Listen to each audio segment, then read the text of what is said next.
치질의 고통에서 쉽게 벗어나려면 알기 쉽게 설명해 드리겠습니다. 정상 항문의 모습은 이와 같이 둥그런데 이와 같이 관략근이 있고, 그 안쪽에는 항문 쿠션이라는 조직이 있어서 대변 볼 때 이 조직을 보호해 줍니다. 즉 손상을 방지하겠죠. 대변 안 볼 때는 이와 같이 일자 모양입니다. 즉 관략근이 동그랗게 작아진 게 아니라 이그러지면서 작아집니다. 이 안쪽에는 항문 쿠션이 끼어 있어서 이 구멍이 없게, 즉 가스나 액체가 새이지 않게 이 변자재 기능을 도와줍니다. 그런데 이 항문 쿠션이 적당한 크기일 때는 정상입니다. 원래 하느님의 만들어준 구조 비슷한 게 정상이고, 그보다 훨씬 많이 커져서 병적으로 커졌을 때 혹처럼, 그러면 이제 이때를 치질이라고 합니다. 또는 치액이라고 하죠. 마치 이와 비슷합니다. 다리가 약간 큰 사람, 적은 사람 있지만 달리는 데는 문제 없습니다. 하지만 이와 같이 병적으로 커져 있으면 걷기가 힘들어지죠. 즉 항문 쿠션이 병적으로 커져 있으면 그때 치질이라고 합니다. 그러면 일기 치질할 적 어쩔 것인가? 이제 항문에 이 쿠션 조직이 좀 커져 있는데, 이게 이제 약간 커진 것은 대변 볼 때 바깥으로 밀려 나오지 않고 그냥 이그러집니다. 그래서 이런 일기치질은 항문 밖에서 전혀 볼 수 없습니다. 속에만 있기 때문에 내시경으로 봐야만 볼 수 있습니다. 이와 같이 작은 치질은 가역적인 변화를 한답니다. 즉 정상과 비정상 왔다 갔다 하기 때문에 이제 건강관리하면은 좋아지겠죠. 그렇지 않은 사람도 물론 있겠지만 대부분은 좋아질 수 있죠. 이기 치질은 어떨 것인가? 이제 좀 더 많이 커져 가지고 대변 보면은, 대변이 밀면은 치질이 바깥으로 밀려 나옵니다. 힘쓰는 동안은. 이 힘을 안 주면 어쩔 것인가?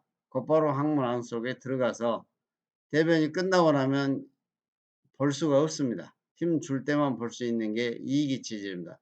이 이기 치질은 대변 볼 때 힘을 줄 때마다 치질이 바깥으로 밀려 나오므로 이게 병변이 비가역적입니다. 즉 날마다 또는 최소한 하루 이틀에 한 번씩은 대변 봐야 되는데, 그때마다 이렇게 밀려 나오니까 스타킹 늘어나듯이, 양말이 늘어나듯이 쭉 늘어나게 되어 있습니다. 그래서 조금씩 조금씩 커지게 되어 있습니다. 상기 치질은 대변 볼 때 이렇게 밀려 나와 가지고 대변이 끝나고 힘을 주지 않아도 밖에 나와 있습니다. 밖에 나와 있으니까 손으로 밀어 넣으면 완전하게 들어간 상태가 3기 치질입니다. 4기 치질은 대변 볼 때나 안 볼 때나 항상 나와 있습니다. 즉 대변 보면 더 밀려 나왔다가 손으로 밀어 넣으면 좀 줄어들긴 하지만, 그래도 치질의 일부가 항상 밖에 보이는 게 4기 치질입니다. 그러면 이런 치질을 치의 그 고통에서 쉽게 벗어나려면 어떻게 할 것인가? 1기는 비교적 쉽습니다. 치질이 심해지는 중요 원인인 변비라든가 설사라든가 스트레스 해소에 노력하고, 물이나 음식을 균형 있게 섭취하고 적당한 운동하고 숙면을 해서 일반적인 건강이 좋아지면은 대부분 호전되는 경우가 많습니다. 그럼 이기 치질은 어쩔 것인가? 이기 치질은 대변 볼 때 힘 줄 때마다 이 치질이 바깥에 나오기 때문에 시간이 지날수록 조금씩 조금씩 커지는 경향이 있습니다. 그래서 이때부터는 비가역적인 단계인데, 이제 제일 쉬운 방법은 이렇게 크게 튀어나와 있으면 여기만 이렇게 살짝 결찰해 주면은 없어지겠죠. 이게 교과서에 이제 가장 좋은 방법으로 권장되고 있는 방법 중에 하나입니다. 그러나 이게 이제 결찰이 싫다, 이런 것도 아무것도 하기 싫으면은 어떨 것인가? 이제 치질이 더 심해지지 않게 스트레스 해소에 노력하고 설사와 변비를 예방하고 뭐 일반적인 건강을 증진하면은 빠르게 악화되는 게 안 되니까 서서히 조금씩 커지기 때문에 대부분 큰 불편 없이 지내는 분이 상당히 많이 있습니다. 그러면 이제 더 심한 3 기와 4기 체질은 어떨 것인가. 이제 이렇게 너무 큰 것은 결찰할 수가 없습니다. 결찰하면은 통증이 몹시 심해 가지고 이 통증 때문에 거의 불가능합니다. 뭐 일부러 한 사람도 있는데 엄청나게 아프죠. 눈물 질질 짤 수 있을 정도로 엄청 아프죠. 예, 그래서 이 커다란 치질을 제거하는 가장 좋은 방법은, 예, 이걸 절제해서 원래 정상 항문 모습과 비슷하게 만들어 주면 고통이 별로 없이 편하게 치유될 수 있습니다. 그러면 이제 제거하는 방법에는 뭐가 있을 건가? 이제 유럽이나 영국 같은 데서는 개방형 치액 절제술을 합니다. 미국에서는 예, 폐쇄형 치액 절제술을 하는데, 다른 점은 이렇게 여기는 잘라내고 열어둡니다. 그러니까 출혈이 좀 있을 수 있겠죠. 이제 다 꿰매니까 출혈의 확률은 없지만 시간이 좀 더 많이 걸리겠죠. 이쪽은 시간이 더 짧고, 위쪽은 이렇게 결찰하기도 하고 안 하기도 하고 어느 쪽이나 관계없습니다.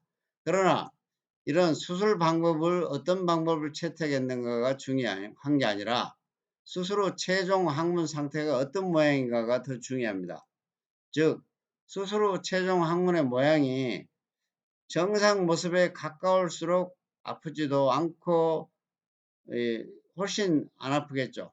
그리고 이 부작용이나 이 이런 항문 협착증이나 이런 부작용 걱정 같은 거 잘 안 해도 될 거고요.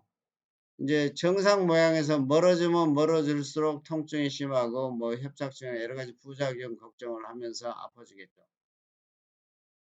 그래서 수술 후 항문 최종 상태가 가장 중요합니다. 정상에 비슷할수록 통증이 경미하고 협착증 가능성도 거의 없고 변실금 가능성도 거의 없고 재발이나 이런 것도 거의 없거나 적을 거고, 당연히 입원의 필요성도 없거나 드물겠죠.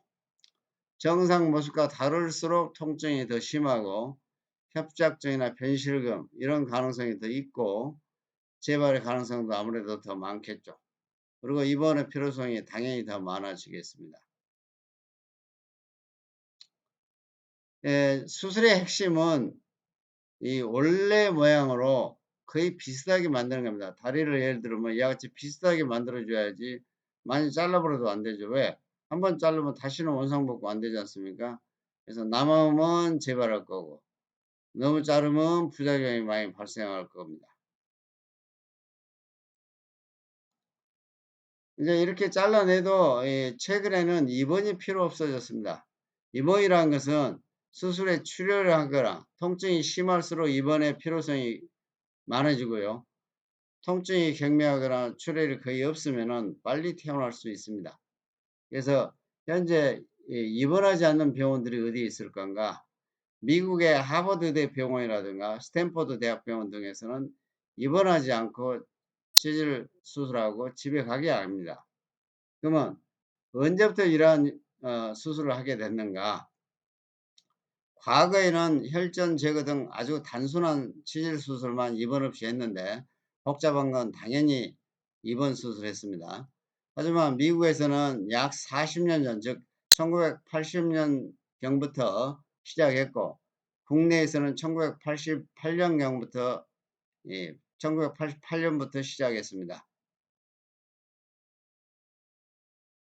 예를 들면 이 고등학교 시절부터 변비가 심하고 대변 보면 항문이 부어오르고 치질이 튀어나왔는데, 수술은 하고 싶은데 주변에서 치질 수술하면 통증이 너무 심하다고 해서 6년 동안이나 망설이다가 이제 시행을 했는데, 수술 후 그러면 느낌은 어쩔 건가? 응답이 수술 후 어떠냐고 물어봤더니 타이레놀을 복용한 후에 통증이 별로 힘들진 않은데 배에 가시 찬 느낌이 있어서 아래쪽이 무겁고 묵직한 느낌이 있어요. 이 정도 느낌이거든요.